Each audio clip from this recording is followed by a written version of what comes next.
बागलाण तालुक्याच्या आदिवासी पश्चिम पट्ट्यात गेल्या 2 दिवसांपासून सुरू असलेल्या मुसळधार पावसामुळे हरणबारी धरण आज पूर्ण क्षमतेने भरले असल्याची अधिकृत माहिती जलसंधारण विभागाने दिली आहे।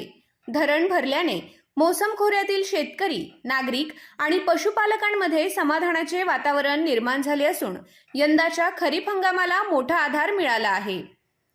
यंदाच्या पावसाळ्याच्या सुरुवातीला मोसम खोऱ्यात अपेक्षेप्रमाणे पाऊस झाला नव्हता। काही दिवसांपूर्वीपर्यंत कडक उन्हामुळे शेतकऱ्यांनी केलेल्या पेरणीनंतर उगवलेली पिके कोमेजण्याच्या स्थितीत होती, त्यामुळे शेतकऱ्यांची चिंता वाढली होती। मात्र गेल्या 2 दिवसांपासून झालेल्या दमदार पावसामुळे कोवळ्या पिकांना जीवदान मिळाले असून शेतांमध्ये नवचैतन्य निर्माण झाले आहे। हरणबारी धरण पूर्ण क्षमतेने भरल्याने बागलाणसह मालेगाव तालुक्यातील शेकडो गावांना याचा मोठा लाभ होणार आहे। मोसम नदीकाठावरील विहिरी, कूपनलिका आणि जलस्रोतांना भरपूर पाणी उपलब्ध होणार असल्याने पिण्याच्या पाण्याचा प्रश्न मोठ्या प्रमाणात सुटण्यास मदत होईल।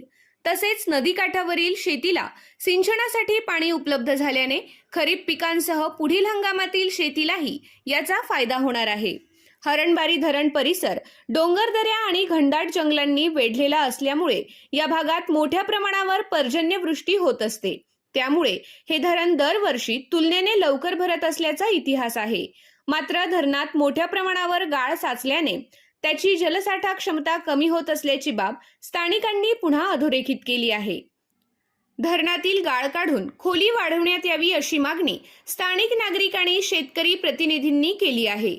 यामुळे धरणाची पाणी साठवण क्षमता वाढेल आणि बागलाण व मालेगाव या दोन्ही तालुक्यातील शेती, पिण्याचे पाणी आणि भूजल पातळीला अधिक लाभ मिळेल, असे मत नामपूर बाजार समितीचे संचालक सयाजी देवरे, विलास सावंत, गिरीश भमरे, केपी कापडनीस, दीपक पगार आणि प्रवीण अंबासनकर यांनी व्यक्त केले आहे।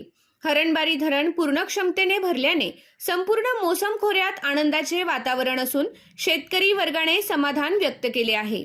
आगामी काळातही पावसाचा जोर कायम राहिल्यास खरीप हंगाम अधिक बळकट होण्याची अपेक्षा व्यक्त केली जात आहे।